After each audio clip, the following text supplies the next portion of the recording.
தென்னாடுடைய பெரியவா போற்றி, பெரியவா போற்றி, பெரியவா எந்நாட்டவர்க்கும் இறைவா போற்றி,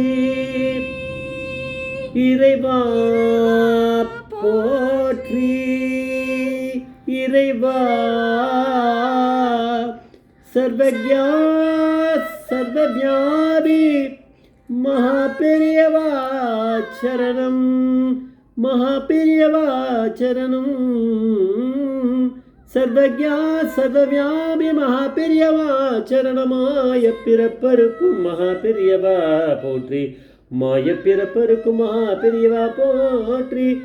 அபாரகணா சிந்தம் ஞானம் சாத்திரப்படம் ஸ்ரீ சந்திரசேகர குரு படமாமதான கலியுதேவம் காட்சிவாணி யூடியூப் சேனல் பிரத்யேக மகாபெரிய பக்தர்களுக்கு ஏற்பட்டு கொண்டிருக்கும் அனுபவங்களை ஒவ்வொரு நாளும் ஒரு அனுபவம் ஒரு தலைப்பின் அனுபவத்தோட தலைப்பு கௌஷிக் பரத்வாஜ் ஆன கதை. கௌஷிக் பரத்வாஜ் ஆன கதை. இந்த கதைனா அது ஒரு இன்சிடெண்ட், அதை பார்க்கலாம். அது நம்ம தலைப்பு. இது திருவல்லிக்கணியில் வசிக்கிற ஒரு குடும்பம், ஒரு கணவன் ஒரு மனைவி, இவாளுக்கு மாமியார் 3 பேருமா சேர்ந்து மகாபெரியோட தரிசனம் பண்ண வரா காஞ்சிபுரத்துக்கு. இவாளுக்கு கல்யாணமாகி 10 வருஷம் மேலே ஆயிடுத்து, சந்தான பாக்கியமே இல்லை. இவா நமஸ்காரம் பண்ணி கேட்டிருக்கான், எங்களுக்கு குழந்தை பாக்கியமே இல்லை பெரியவா, 10 வருஷம் ஆயிடுத்து அப்படின்னாலாம். அப்போ பெரியவா சொன்னாலாம், ராமநாபத்தை ஜபிங்கோ திரும்பி திரும்பி அப்படின்னு சொன்னாலாம். அவன் வேறு ஒன்றும் பண்ணலை. இல்லை பெரியவா சரியாக காதில் போட்டுக்கலையோன்னு. இல்லை, எங்களுக்கு குழந்த பாக்கியம் இல்லைன்னு சொல்கிறோம். அதுதான் சொல்கிறேன், ராமநாபத்தை ஜபிங்கோ அப்படின்னு 3 தடவை சொல்லிட்டார். பிரசாதத்தை கையில் கொடுத்துட்டாரு. நான் பிரசாதம் உடனே வேலை செய்யணுமே. இவள் கிளம்பி பெரியவாக்கு கேள்வி சொல்லி பதில் இப்படி தானே சொல்லியிருக்காட, ஒரே யோசனையோடு இருந்திருக்கு. மாமியார் என்ன பண்ணார், நம்ம ஒரு மாமியார் கிளம்பி போயிட்டா, வீட்டுக்கு போயிட்டா, நம்ம ஒரு குழந்தைய ஸ்வீகாரம் எடுத்துக்கலாம் அப்படின்னு சொல்லி ஸ்வீகாரம் எடுத்துட்டு ஆனால் எப்படி எடுத்துக்கிறோம் அப்படின்னா, ஜாதகத்தை ஏதாவது எடுத்து பார்க்கணும் அப்படிங்கிறதான் இருக்குது. அதாவது அந்த ஸ்வீகாரம் எடுத்தது யாரோடைய குழந்தை தானே, அந்த குழந்தைய எடுக்கும்போது இவாளுடைய 2 பேரோட ஜாதகம், அந்த குழந்தையோட ஜாதகம், இதெல்லாம் வச்சு பார்த்து அதெல்லாம் ஓரளவுக்கு கோத்திரம் அதெல்லாம் பார்த்துட்டு ஓகேயா இருக்குது அப்படின்னா தான் நம்ம எடுத்துக்க முடியும். அதெல்லாம் நம்மளுக்கு தெரியல.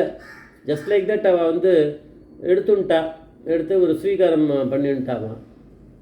குழந்தைய அது பாதிக்கும், நம்மளை பாதிக்கலாம், குழந்தைய நிச்சயம் நிறையவே பாதிக்கும். ஏன்னா இவள் எடுத்து தம் குழந்தையாக வளர்க்குறா இல்லையா, அப்படின்னும் போது ஜாக்கிரதையாக இருக்கணும் அப்படின்னு சாஸ்திரம் சொல்கிறது. இப்படியா எடுத்து திடீர்னு அந்த குழந்தைய எடுத்து ஸ்வீகாரம் பண்ணி எடுத்துட்டா, அது 3 வயசு இருக்குச்சே, திடீர்னு உடம்புக்கு வருது. எவ்வளவோ டாக்டர்கிட்டலாம் போகிறா, ஆனால் குழந்தை உடம்பு மெலிஞ்சு போயிடுறது. இவள் பயந்து போயிடுறா. இந்த 3 பேரும் என்ன பண்ணுறதுன்னு தெரியல.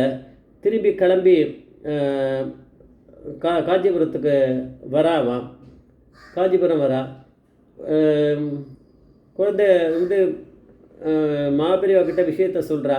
அந்த பெரியவா பெண்மணிக்கிட்ட சொல்கிறா, நான் என்ன சொன்னேன், ஸ்வீகாரம் வேண்டாம்னு தானே ராமநாபத்தை ஜபிச்சுக்கோ அப்படின்னு சொன்னேன். நீ இப்போ இதை இப்படி சொல்கிறியே, நான் சொல்கிறேன் இப்போ ஒன்று, அதை நீ கேளு அப்படின்னாலாம். நீங்கள் என்ன சொன்னாலும் கேட்குறோம், குழந்தை பிழைச்சா போதும் அப்படின்னாலாம். அந்த நேரத்தில் சரியாக பார்த்தா பெரியவா சொல்கிற டைமில் பாம்பேலேருந்து ஒரு தம்பதி அங்கே வரா. இதெல்லாம் பெரியவருடைய அனுகிரகம் தானே. வரா. அவளுக்கு குழந்தை பாக்கியமே இல்லை. அவள் சொன்னால், குழந்தை எங்களுக்கு வேணும்னு அவள் கேட்டா. சரி, இந்த குழந்தையை நீ எடுத்து வளர்த்துக்கோணும். அப்போ அவள் குழந்தை இருக்காதான் இருக்கும். பெரியவா அப்படி தானே எல்லாம் பண்ணுவாள். குழந்தை பாக்கியம் இருந்தால் அனுகிரகம் பண்ணிட போகிறார். இந்த குழந்தைய அவகிட்ட கொடுத்துருனாள். இவாளுக்கு ரொம்ப கஷ்டமாக இருக்குது. இந்த குழந்தைய வளர்த்துருக்கவே நம்ம இப்படி கொடுக்குறமேன்னு கண்ணில் அழுக வருது. அந்த சீன்லாம் நடந்துட்டுருக்கு. இருந்தாலும் கொடு அப்படின்றதுனால கொடுத்துட்டா. அவள் வாங்கிட்டா. அவள் கிளம்பி போயாச்சு, பாம்பே போயாச்சு. அவள் இப்போ 5 வருஷம் ஓடி போயிடுது. இப்போ 8 வயசாக இருக்கும். 3 வயசில் கிட்ட வந்தது. 8 வயசோ இல்லை 9 வயசோ சரியாக சொல்ல முடியாது. அந்த நேரத்துக்கு ஆயிடுத்து. இப்போது 5 வருஷம் முடிஞ்சு போயிடுத்து, ஓடிடுது. அவள் பாம்பேயில் இருக்கா, இவள் திருவல்லிக்கணியில் இருந்துட்டுருக்கா. இப்போ பண்ணுறா திருவள்ளிக்கேணியில் இருக்கா. திரும்பி ஒரு தடவை பெரியவாளை போய் கிட்ட போகிறா. அது ஏன் பெரியவா கிட்ட போகிறா? இவாளுக்கு தான் குழந்தை இல்லை, இருக்காதுன்னு சொல்லியாச்சு. எடுத்த குழந்தையும் அங்கே கொடுத்தாச்சு. வந்து ஸ்வீகாரம் பண்ண குழந்தைய பாம்பேக்கு. ஏதோ அங்கே போகிறான்னா பெரியவா கூப்பிட்டா தான் போக முடியும். அங்கே போகிறான். போனான்னா அந்த இடத்துல சீனில் என்ன நடக்கிறதுனா, ஒரு பையன் ஒரு 8 வயசு 9 வயசு மதிக்கத்த பையன் வந்து ஒரு சின்ன வேஷ்டி துண்டு கட்டிட்டு மேலே இடுப்பில் ஒரு துண்டை கட்டிட்டு நல்ல விபூதி அதெல்லாம் பட்டையை போண்டு அது பூனல் ஆகிருக்க போல இருக்குது. இங்கேயும் அங்கேயும் ஓடிண்டு அப்படி இப்படி பண்ணிட்டுருக்கு. அது நடந்துட்டுருக்கு. இவாளும் அங்கே இருந்துட்டுருக்கா. அப்போ திடீர்னு அந்த குழந்தையோட அம்மா அங்கே அங்கே வரா. வந்துட்டு சொல்கிறா, பரத்வாஜ் பரத்வாஜ் பரத்வாஜ்னு கூப்பிடுறா. இவ வந்து இவளுடைய குழந்தைய அந்த குழந்தைய பாம்பேயில் இருக்கவா கிட்ட கொடுத்த போது அந்த குழந்தையோட பேரை கௌஷிக்னு வச்சுருக்கா. ஏன்னா கௌசிக கோத்திரம். அவளுடைய கோத்திரம் பரத்வாஜ் போல் இருக்குது. அவள் பரத்வாஜ் வச்சுருக்கா.